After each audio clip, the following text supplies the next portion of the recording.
حلال است. بسم الله الرحمن الرحیم. السلام علیکم دوستان عزیز. ما از تاجیکستان از بام جهان، یعنی بام جهان بلندترین قلها پامیر است. من این آقای که من حاضر صحبت کردم من نمیشناسم، لیکن پرزیدنت ما خیلی خوب احترام میکند. حاضر چند سخن میکند. بسم الله الرحمن الرحیم. ما ایرانیا حقیقتا تاجیکستانیا رو خیلی دوست داریم، با عشق دوست داریم. واقعا عاشق مردم تاجیکستان هستیم، چون واقعا ایرانی اصیل هستن، چون نژاد خوب پاک هستن. مخصوصا رئیس جمهور بسیار محترم. من عاشق رئیس جمهور تاجیکستانم، امام علی رحمان و من عاشقشم.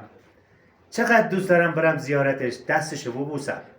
با این تفکر عالیش، تفکرش خیلی دوست داشتنیه.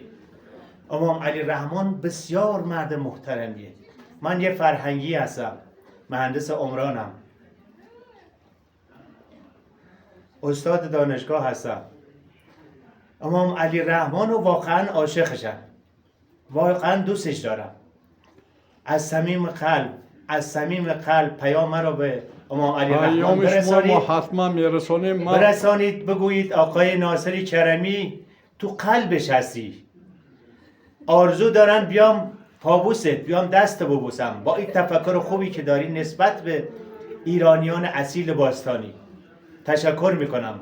قدم شما تاجیکستانی ها رو به روی دیده ما. سلامت باشید.